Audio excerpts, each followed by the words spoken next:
This is the Professional Stepdad, a place where we share stories, strategies, and ideas for men just like you to help answer that one important question: how can I be a better stepdad?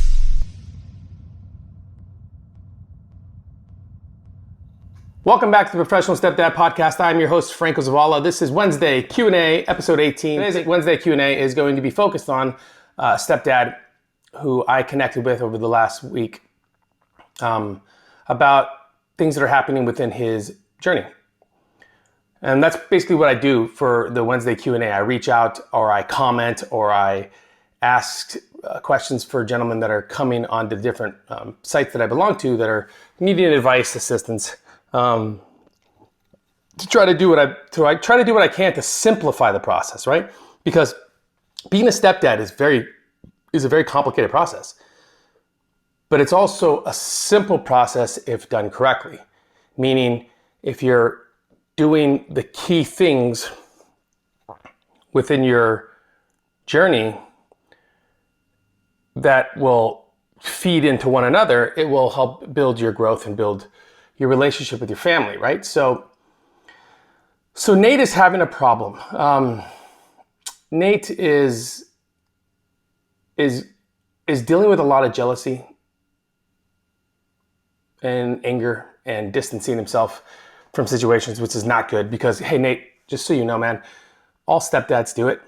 We all distance ourselves. It's a very natural thing for us to do because as we enter this new family, especially when we have good intent, especially when we want to be the very best man and husband and father that we can be, we all leave a little crack in the door because we're afraid to get hurt, or we're afraid of, like, we remind ourselves how replaceable we are because, you know, these are not our bio kids. That's not our blood. And God forbid I make the wrong move, do the wrong thing, say the wrong stuff. I'm easily replaceable. And I dealt with that for a very long time. I dealt with that because I felt like at any point in time, I could go and nothing would change other than a bit of sadness because I was so afraid to kind of go all in on my relationship. So I kind of kept the distance. I kept the one-arm distance at a lot of different things in my life. So Nate is dealing with he's a stepdad, triplets, twin boys, bio dad's a meth head. He got clean, I think, and now he's trying to come back into the kid's life. And it's causing a lot of questions in Nate's mind about his position, his purpose within the home. Like, why is he getting jealous? Why is he getting angry? Why is he wanting to distance himself from situations that he should be jumping in at? And Nate, again, I can tell you, man, every one of us have had that feeling of needing to distance ourselves because we're afraid of getting hurt. And I'm 100% sure you're afraid to get hurt. You're afraid to get hurt because you've probably been hurt in the past. And now it's a little bit different because at least within a relationship where there are no children involved, and then you're starting to raise maybe your own kids or maybe you don't have any kids at all, but in a different situation, you feel like you have a little bit more control, but in this situation, you don't. And one of the reasons that you're getting angry is because you are reminding yourself constantly about the time and effort that you've put in while the bio dad's been gone. And now he's trying to come back in and you're afraid of being replaced. You're afraid that your family is going to look at bio dad, look at you, and for some strange reason, you think that it's some sort of a competition, like they're going to have to pick one or the other, when that is not true, man. She chose you for a reason. You chose to be there for a reason. You have something within you, something within your heart, within your life journey that is putting you where you are now to better prepare you for what's going to come. So the bio dad wants to come back in. He wants to see the kids. It's his right, man. It's his absolute right. No matter what, I don't care what he's done. You cannot judge a person by their past. You can only judge them by the current state that they're in. And if his current state is trying, Nate, well, then it's your job as the leader of your house to try as well. Look, man, the relationship that you have with the bio dad, I do not doubt, is either non-existent or very, very small. it's 100%, I am 100% positive that you are convincing yourself that the bio dad hates you or does not like you, or maybe he's even told you that and you've kind of stamped it like, yep, he hates me. We're never going to get along. Damn meth head, whatever. But I want you to look at the opposite side of the coin. Put yourself in his position, Nate. How would you feel? How would you handle it? Chances are the reaction that he's had towards you are solely based off of his fear of maybe losing connection with his kids, even though he willingly left, right? You can't be mad and angry about this. You can't. It's just not going to get you anywhere. I'm sure it's not going to get you anywhere. As a matter of fact, the only place that your jealousy and anger has got you, Nate, is you've distanced yourself more when now's the time to be getting closer. Here's what I mean. You said something along the lines of, let me see here.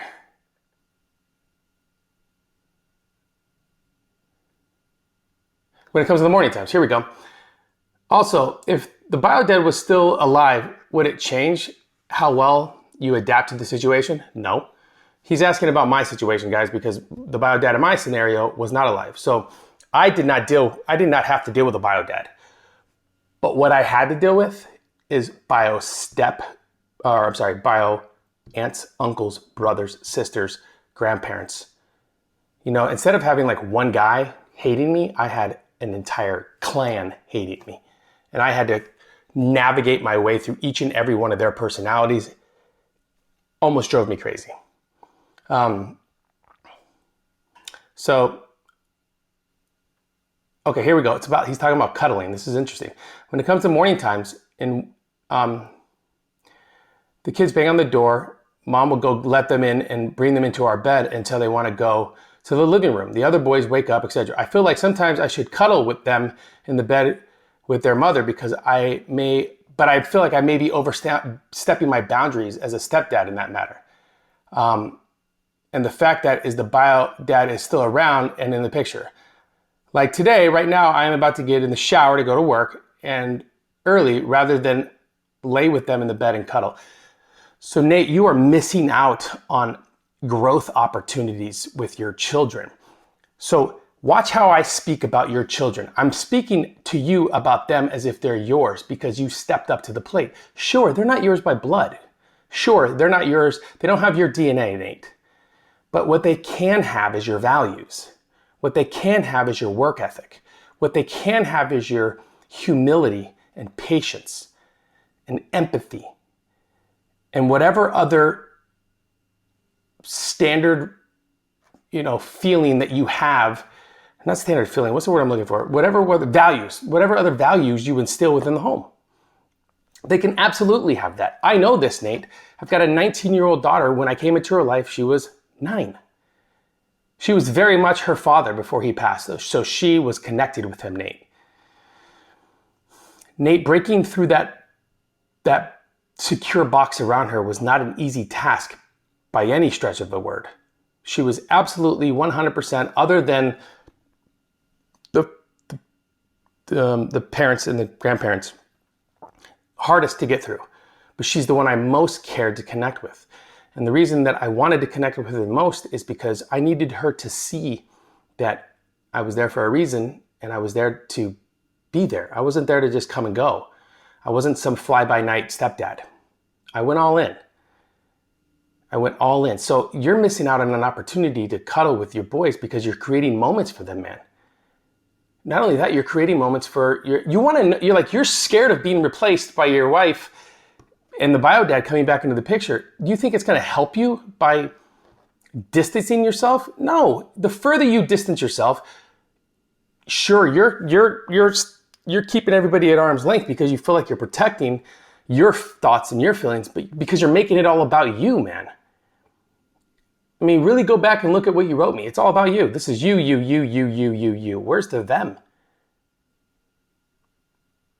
Has your wife brought this up, has she brought this up about you distancing yourself, and has she even noticed it? Is she comfortable enough to talk to you, Nate? How is your communication with her?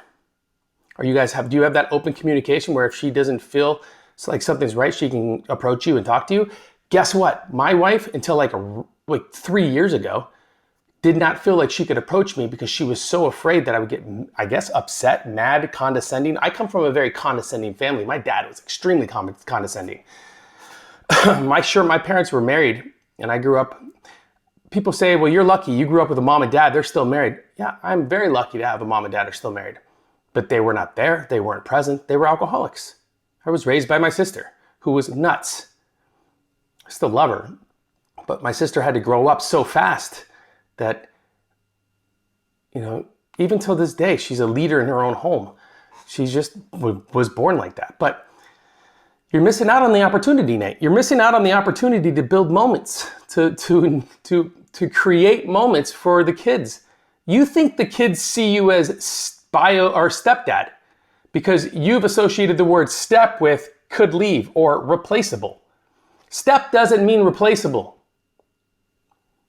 Step is a defining word on why you're there. You stepped in, up, forward.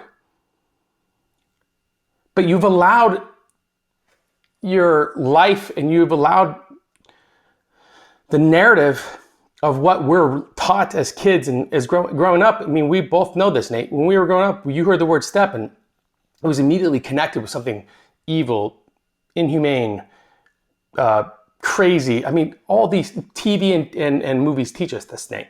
Our parents teach us this, Nate. Our friends that had crazy stepmoms or dads in high school taught us this, Nate. It's just sat in the back of our mind. So you're looking at the kids in bed when you know it's time to cuddle and you remind yourself that you're the replaceable dad, not the stepdad. Step is a defining word that you need to own, Nate. You raised your hand and volunteered, brother. You have a commitment to consistency with the kids and with your wife, but more importantly with yourself, man. You're distancing yourself from your kids and from your wife. I can only assume you do it at work and around your friends and in your personal life. You've probably had a hard life. We've all had a hard life in one way or another, Nate. We like to use our past as an excuse to define our present, and it can't. We need to use our past as learning tools to recognize our present, but help us move forward with our future. Don't miss out on the moments, man. Don't go to work early because you feel uncomfortable in bed. Why? Why would you feel uncomfortable? Because the bio dad's in the picture? And so what, man? So what? You're forgetting your worth, man. It's one of the first things that I talk about in everything that I teach. When I say teach, guys, it's not like I'm some sort of a teacher like in a class. What I mean is just a regurgitation of what I went through and now I'm wanting to share it with you. Everything that I teach is focused clearly and specifically on defining your worth and value within your home. If you have not defined your value within your home, if you don't value who you are and what you are, if you don't think that your wife or your kids value you, then you have a very long way to go with your self-work, brother, before you can ever get to a point where you feel comfortable enough to not feel anger and jealousy and reasons to distance yourself purely because of your insecurities. Yeah, you've been hurt in the past, Nate. You've probably been hurt in a relationship or 2 or 9. I know I have. I was married before, engaged again. My fiance left me on my birthday while I was here in Phoenix when I moved back to Florida. When I got home, I walked in the door and the only thing left was my dog. Only thing I wanted anyway, Nate. But we've all been hurt. The question is, what are you going to do next? Can you use your past hurt as an education, a crash course education on how to identify things that might not work, how to identify ways to make things better because you've already been there before and now you know, unless you didn't learn from your past mistakes and your past relationships. And in that case, you need to take some time to be by yourself, man, because you have a huge responsibility as a stepdad to help develop those children. And if the bio dad is coming into the picture because he's trying to clean himself up, it is your responsibility as just a human to forgive, man. Just forgive him. Mind you, side note, bottom left corner, if the guy's a complete asshole to you and a complete jerk to you and he's treating you like shit and all he does is run his mouth about you, don't do it back, man. It's a waste of your time. You got to remember he's acting this way because he's jealous and he's angry because he was replaced. But you are not going to be replaced, man, unless you give your wife and your children and your journey a reason to be replaced. And right now, not cuddling, getting up in the shower, going to work early, probably staying longer, getting home, not talking about the things you need to talk about, you are slowly building a wall that you're going to trap yourself in. And then before you know it, you're replaced. You can't do that, man. You cannot do that. You have to sit down and you have to open up lines of communication with the dad, with the mom. Cuddle with the kids, man. It's not their fault. They didn't ask for this. They just want to be loved. They're at a point of their life where they're just wanting time and energy and effort put into just them paying attention. Nate, I've got 4 girls. I cannot tell you how many countless times I've been going through the front room, coming to my office, trying to go out the door, and I hear, look what I can do, or watch me dance. It's been like that for a very long time, man. I mean, it's not their fault. They're just wanting to have somebody like pay attention to them, right? They're wanting somebody to just say, hey, look at me, like watch me, let me impress you. And when you're not there, man, mentally and physically not there, they're going to feel it. They can sense it. And they're going to start to slowly distance themselves from you. Think about my situation and my scenario when it comes to my wife and how she couldn't come talk to me. She would distance herself from me because she was afraid of my answer and my response. And then I would turn around and get mad for her not asking me questions. I mean, I was doing it all myself. It was a very condescending way of handling things. So your boys, your kids, the moments in your bed, dude, you gotta take it for what it's worth. And those are just the moments. You're living in the past and you're letting your past mistakes and failures and hurt define your future. More importantly, you're letting it affect your present. And it's gonna end up biting you in the ass, man. So you wanna learn how to change how you feel? Change how you feel. It's a decision, man. You're not all in. I think you use bonus in here. Let me see. Yeah, you use bonus, right? I use step. Bonus is something you get after working really, really hard. Step is something you earn in the trenches, in the moment. So do yourself a favor and stop feeling sorry for yourself. Stop blaming others for what's going on. Stop holding others accountable for your actions and start holding yourself accountable. Understand that if the dad is coming into the picture, it is your responsibility to protect and to make sure that everything is done correctly, but also keep a line of communication open because it will only help you in the long run. Think about it. You're showing your wife and you're proving to yourself that a crazy, unpredicted situation and scenario is happening in your life. And instead of running from it, you are facing it and handling it in a way that you are proving your worth so you can't be replaced. Understand? Nate, I hope that helped you, brother. I really do. You guys, this has been the Professional Stepdad Podcast, episode 18 Q&A. Thank you very much for joining me, Nate. I hope this has helped. Have an amazing day, man. And remember, when the moments pop up, embrace them, identify them, embrace them, and just live in them for the moment because they're the best. I'll talk to you soon.